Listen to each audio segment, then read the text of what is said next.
screech? Okay, hi guys, welcome back to my channel. My name is Ruby Lee. I am a recruiter and I have an absolute heart for helping you find purpose in your career. I also run a website called thecareersemporium.com. It is full of career inspiration, blogs, resources, free templates, so go and check it out after this video.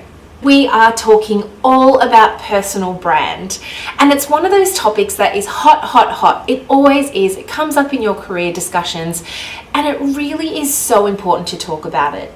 Now, for those of you who tell me I don't have a personal brand or I don't really care for these things, the thing is, guys, you all have one. Every single person has a personal brand. In my early career, I went for a promotion. I was working for a big bank.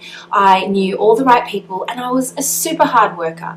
I knew that the role I was going for was going to be exactly right for me and the perfect fit for my next career move.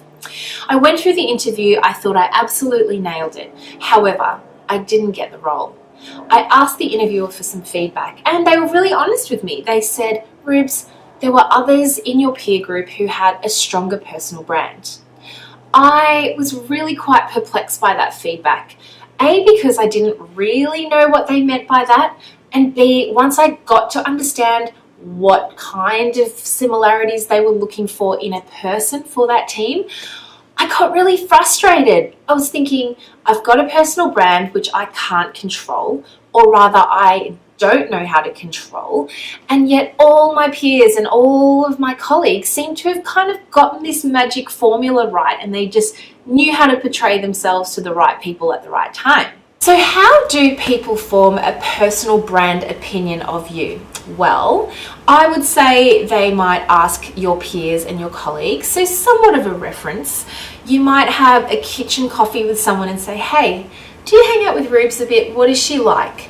Or potentially they might be Googling you, looking at your social media activity, looking at your resume, and speaking to lots of people that you would never even think would have an opinion on you, but they do. A lot of it is really a word of mouth opinion of individual experiences that your peers and your colleagues have had with you.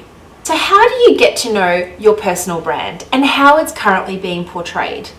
Well, personal branding really starts with understanding and confronting what others think of you. Now, it's a very, uncomfortable process to some people, and to some others who have a stronger sense of self-awareness, it's going to confirm a lot of things for you. So you might already kind of know the good, the bad, and the ugly, but it's good to kind of get some confirmation and constant feedback from your peers and your colleagues. This is how you're going to do it.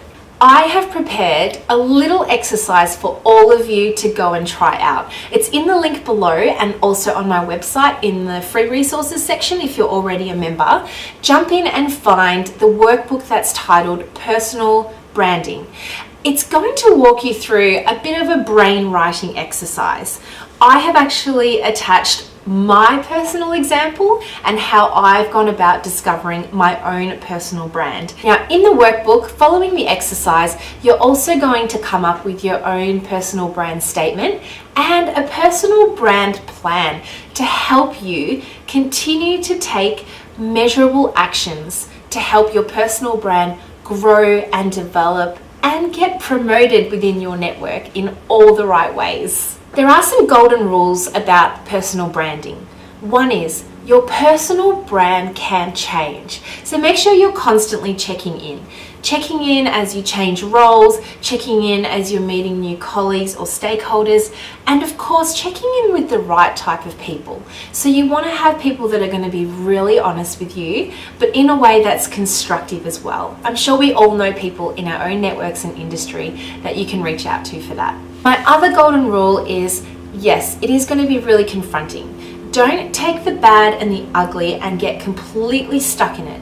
Instead, make a plan to change those things that you're kind of wanting to improve on. So in the workbook, make sure that you're setting realistic goals, measures, and timeframes, actions and plans. So whether that's going to be around training and development or reading up on some things, make sure you're setting yourself a bit of a due date to keep yourself accountable. So guys, jump on over to my website, have a go at the activity. I would love to hear your feedback on how you found it. I know it's something that I use all the time on myself and on my coaching clients, and it's so super helpful to understand your brand. Thank you so much for stopping by. I love all of the comments and the feedback that I get each week. If you did find it useful, please share it with your network. Don't forget to hit the like button down below, comment with any questions that you may have, and of course, if you haven't already subscribed, I would love to welcome you to the Careers Emporium family. Thank you so much once again, and I will see you in my next video. Bye guys!